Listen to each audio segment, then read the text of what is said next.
Al-Fakir perlu mengingatkan kepada panjenengan semua. Saya ingin mengingatkan pertama dengan satu hadis, kemudian yang kedua dengan satu makalah. Hadis yang ingin saya sampaikan adalah hadis yang diriwayatkan oleh Imam Tirmidzi, Imam Ibnu Hibban, dan juga Imam ahli hadis yang lain. Tapi ini saya pilihkan hadis yang matannya dari Imam At-Tirmidzi. Ini wabil khusus ditujukan kepada para alim ulama sekalian. Nabi kita Nabi Muhammad sallallahu alaihi wasallam pernah bersabda, "Ta'awadzu billahi min jubil husni." Qalu wa ma jubul husni ya Rasulullah? Qala wadin fi jahannam. Nabi menyatakan, "Ta'awadzu billahi min jubil husni." Minta perlindunganlah kalian kepada Allah dari itu jubul husni. Dan para sahabat bertanya, qalu wa ma jubul husni ya Rasulullah? Ya Rasul, apa yang Anda maksud dengan jubul husni? Qala wadin fi jahannam. Jubul husni itu adalah sebuah lembah yang ada di neraka jahanam. Ta'awatu minhu jahannam kula yaum arba'ami'ah marotan. Yang neraka jahanam sendiri ta'awud kepada Allah Subhanahu wa taala sehari 400 kali. Ini gila nih tempat. Neraka jahanam saja sampai ta'awud. Ini lembah yang ada di neraka. Neraka jahanam sendiri sampai mohon ampun pada Allah atas dahsyatnya ini tempat. Dan para sahabat penasaran, qalu wa man yadkhuluhu ya Rasulullah? Siapa yang akan masuk ke jubul husni itu? Qala u'idza lil qura al mura'ina bi a'malihim. Ini tempat disediakan bagi para pembaca Al-Qur'an yang riya, yang pamer. Maka hati-hati nih, para pembaca Al-Qur'an itu maksudnya ya ulama. Siapa lagi yang bisa membaca Al-Qur'an selain ulama? Kemudian beliau melanjutkan, "Inna min abghadil qura ilallahi alladzina yazurunal umara." Dan para pembaca Al-Quran yang paling dibenci oleh Allah Subhanahu Wa Taala adalah para pembaca Al-Quran yang doyan, yang suka mengunjungi itu para penguasa. Kalau dia mengunjungi penguasa dinasihati, maka dia dapat mati syahid. Sayyidus syuhada khamsatun wa rajulun qama ala imamin jairin panasohahu faqatalahu. Di hadis disebut seperti itu. Penghulu, pemimpin orang yang mati syahid itu adalah Hamzah bin Abdul Muthalib, paman beliau.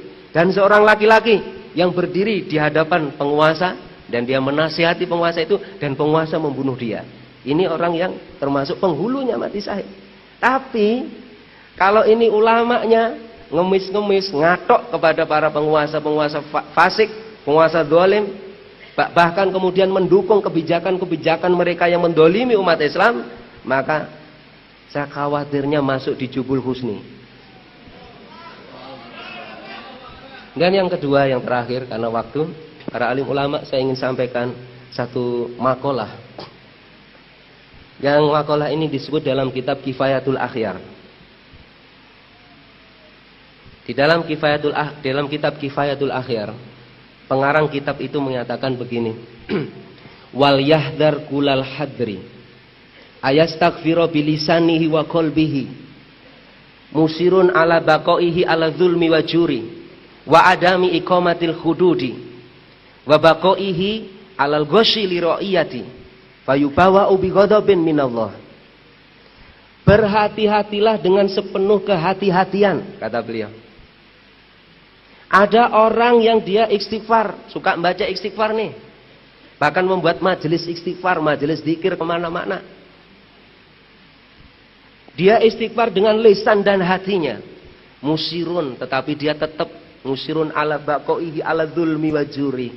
Dia tetap melakukan kedoliman dan dosa. Di antara kedoliman dan dosa adalah dia tidak mau menegakkan syariat Islam. Tidak mau menegakkan khilafah al-Islamiyah. Wa adami iqamatil hududi, dan dia tidak mau menegakkan hududnya Allah Subhanahu wa taala, dan tetap dia menipu rakyatnya. Maka para alim yang dimuliakan oleh Allah, Orang yang istighfar seperti itu kagak dapat ampunan. Mestinya kalau orang istighfar dapat ampunan.